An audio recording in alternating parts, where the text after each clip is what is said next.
What you do if your favorite designer, favorite indie dyer, favorite yarn company, favorite yarn influencer, knitting influencer, crochet influencer does something really bad and gets cancelled. I don't like using that term, but does something really bad, and you've got some of their products, you've made stuff from their patterns, and suddenly you feel like there's a bit of a bad taste associated with them, and you don't really want to use the yarn you bought for them, or the patterns you bought from them, or the stuff you've made from their patterns. You're not worried about wearing it in case people think that you agree with that person. Then we'll talk about what happens if your favorite designer, indie dyer, crafting celebrity, yarn shop, whatever it is, lets you down, or just gets a bad reputation in the crafting world. So I hope you enjoyed today's video.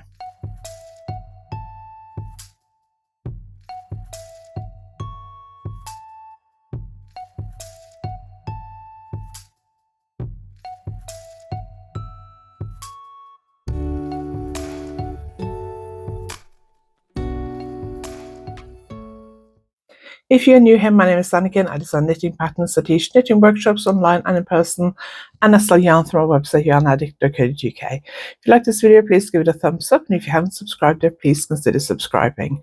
So as you can see, I'm not in my normal space. I'm in a hotel in Warrington. I'm teaching at Black Sheep Bulls today.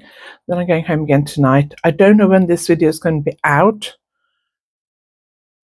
It may not be for a while. So if you go to my website and it's closed, it's probably because I'm away. I got two quite long trips coming up where I need to close my website. So my website is usually open, but not always. But make sure you sign up to my newsletter, because then you'll find out exactly what's happening when my website is open, when I release new patterns, future workshop, all that kind of stuff. I've been active in the online knitting community for over 20 years, nearly 25 years. And I've seen quite a few popular knitting businesses, magazines, knitting celebs, crafting celebs, indie dyers, all that kind of stuff go from everyone's favorite to nobody want to touch me with the barge pole. So what you do with yarn and finished projects from creators you no longer want to be associated with. So I'm going to use a couple of examples.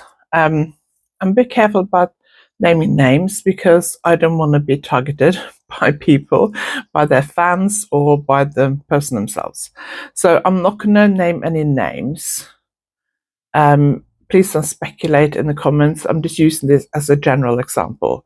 So recently there's a very popular designer with hundreds of thousands of followers made a poor decision to be interviewed on a very far right podcast, crafting podcast. The person who ran the YouTube channel, it has been known in the crafting community for a while for targeting left-wing social justice, I want to say, kind of influencers, or people who talk a lot about that kind of thing, left-wing issues. A lot of these issues are just human rights. You expect, just being nice to other people, but this particular person, I've been aware of this person for a while. I blocked them. They have targeted certain people over the last few years, and a very famous designer met them at the yarn show, I think, and there's photos floating around online. I get people who come up to me at yarn shows and say, I watch your YouTube channel, I like your patterns, I always buy a pattern when I see them in magazines. I used to be a member of a yarn club and used to do your hand-dyed yarn, things like that. I may ask me if I want to do a selfie, whatever. I don't always remember who those people are. They say, I watch a YouTube channel.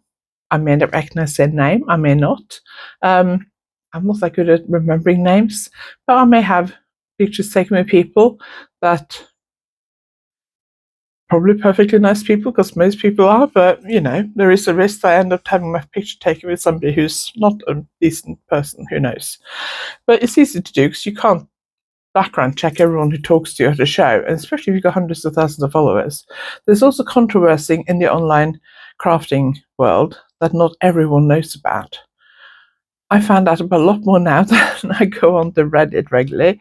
The Craftsnock subreddit is quite good for keeping everyone up to date with controversial crafting things. Some people think it's a bit gossipy. It might be, I don't know.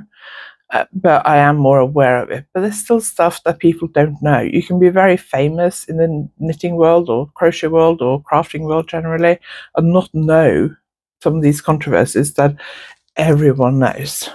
So if you've knitted or crocheted or made something from this designer that you really like and you want to carry on wearing because you spent hours making it, you poured a lot of money into buying the materials for it, what do? Do you carry on wearing it? Are you worried that people are going to think that you associate with that person and you approve of what they did, especially if it's designs that's very specifically that person? There's certain things that you know, oh, that's X designer because that's the kind of stuff they design.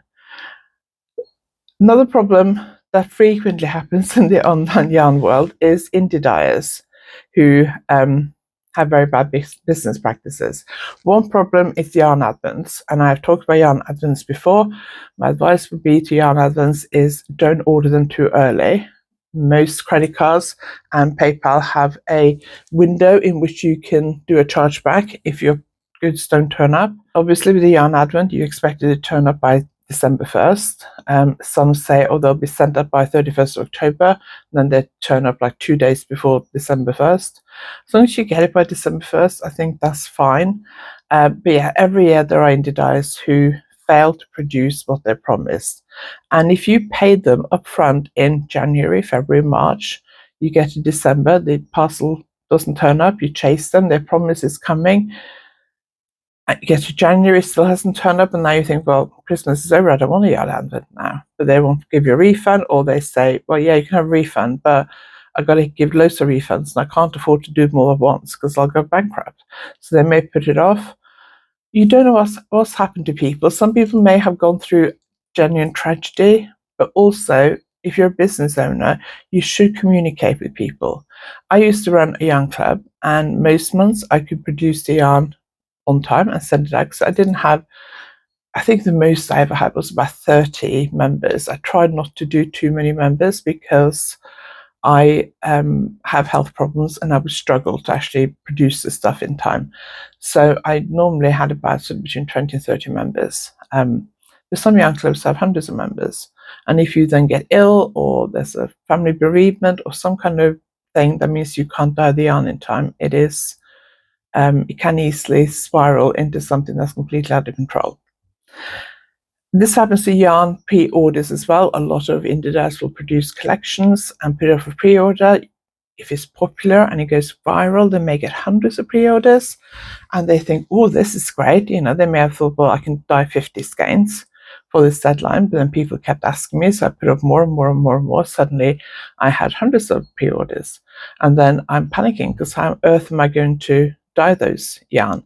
Some people aren't very good at managing their business or their finances or plan ahead, so they may take in that money from their customers and then spend it on other things. Maybe their car breaks down, they need to replace it or repair it. Maybe there's an emergency in their house. If you're in the US, maybe you have a health emergency. I'm saying specifically US because of your health insurance and health service generally. Things can happen. You need money, and then suddenly you haven't got the money to actually buy the yarn to dye it, or you can't deal with that volume of orders. Happens every year with yarn advents. So my advice with yarn advents specifically is don't order them too early, and if you do, pay in installments. So I have ordered yarn advents in like March, April, May, but I always choose the option to pay in installments, even if I end up paying slightly more, because then I'm not giving that person all my money at a time. If I get bad vibes about that person and the thing seems to be that they're struggling, I can cancel those payments at any time. And if the yarn doesn't turn up on time, if it's outside the 6-month window that PayPal, because I normally pay via PayPal, I can at least get some of that money back, even if I don't get all of it back. And if the yarn doesn't turn up by 1st of December, I might give them a couple of days grace. But if it's not there in the first week in December, I would immediately contact the dyer and try to resolve it, work out what's happened. You need to give them a chance to rectify the situation. Your parcel might have been shipped and gone missing, and that's not necessarily their fault, but their contract is with the shipping company or postal service, whatever they're using, so they should sort that out. That shouldn't be up to you. And I know somebody who got a yarn advent last year from a popular British indie dyer. Didn't turn up in January. She threatened small claims court and got her money back. I saw some the other day. It's now end of April when I'm filming this, and they didn't receive theirs. I think they eventually got it. I can't remember exactly now, and I didn't do any screenshots of the thing, but there was a lot of back and forth about compensation, like getting a discount or a credit. But also when the yarn arrived, she didn't think it looked like the mood board and what she was expecting. And 2 of the mini skeins weren't even on the correct base. They were a different base than the others. So there was all of that kind of stuff going on. Now, I actually got a yarn advent from the same person the year before. Mine, I signed up for mine in October, so I signed up relatively late. It arrived on time. I can't remember exactly when it arrived, but it arrived in plenty of time. And it had everything I wanted. It had everything that was promised. It had some really good extras that I was very excited about, including a very nice project bag that I absolutely love and I'm actually using now. And I was very happy with it, but I didn't get around to knitting with it last year, so I am planning to knit with it now. Now, I obviously am aware that last Christmas, this indie dye completely failed most of her customers. And some people may have her yarn and her yarn advents from previous years and might think, oh, should I use it now? Because there's all this bad publicity about this person. Do I want to use it? So what I've said when I've talked about this yarn advent recently is the fact that I know there were problems last year. I got one the year before. I was happy with it. And I'm still going to use that yarn advent because I paid for it. But I am very clear when I talk about it. I know there were problems last year, but there wasn't a problem with the year I bought it. I had a yarn advent a few years ago that I didn't think was anything like the mood board. There were 3 kind of color stories. There was like 4 fades from like light to dark or dark to light. I can't remember which way it went. Within the same color, where you just gradually goes lighter. And there were 3 of them that were very similar, and then there was one that was completely different. And it wasn't what I was expecting, but also, how do you interpret a mood board? It also arrived not late, but only arrived just in time. I haven't bought any yarn from that person since, and I certainly wouldn't get an advent calendar from them. I did knit with the stuff though, and I know that person has a reputation in the yarn world for having had problems in the past with pre-orders and stuff. I've also seen loads of crowdfunding projects over the years. People want crowdfunding for various things, to save their yarn shop, to create a studio for an indie dyer, to expand their business, buy stock, buy yarn, buy equipment, all this kind of stuff. And they may promise rewards, and then the rewards don't come up, or they get more funding than they expected, and now they can't fulfill all the orders and whatever it is. Or they get the money, their business is saved, and then they go on holiday, or they do something that people consider to be a luxury, and then people are like, well, they were going on about losing their business and going bankrupt, and we gave them all this money, and now look what they're spending it on. If you give something to somebody, you have to just, whether it's a gift, a crowdfunding thing, whatever it is, as long as you've not been scammed, if you give something to somebody, you have to just say, right, that's yours now, it's no longer mine, you can do what you want with it. I guess if you make somebody a gift, or if you give to a crowdfunder, you have to kind of, it's not your money or your thing anymore. So you have to just let them do what they want with it. You can't control it after you've gifted something. But if you got yarn from indie dye that you now don't really want to be associated with, or you got patterns of stuff you made from a designer that you no longer want to be associated with, or you're worried that people are going to judge you if you're associated with, I would still use that product because you've put time into it or you paid money for it. If you feel really, really bad about it, try and de-stash it, but you're likely to lose money or give it away. I'm using that yarn advent because I paid money for it. If I had stuff that I knitted from a pattern by a designer I no longer like, unless it was something really, really awful, I would probably still wear it if I liked it.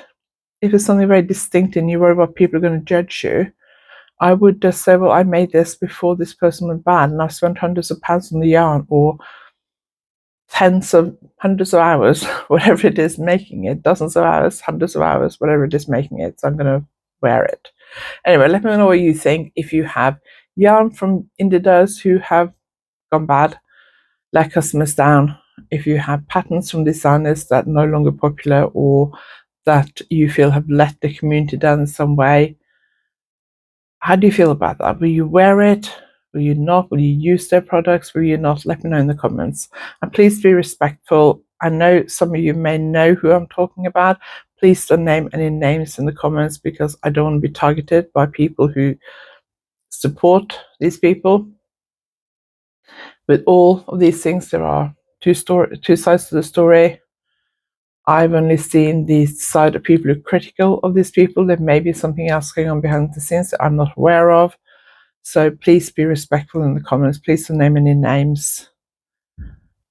And if things go bad in the comments, I will moderate them. I don't want to, but I will do if I have to protect this space. So just be respectful, please. That's it for today's video. Thank you very much for watching. If you like this video, give it a thumbs up. And if you haven't subscribed yet, please consider subscribing. And I'll see you next time. Thanks for watching.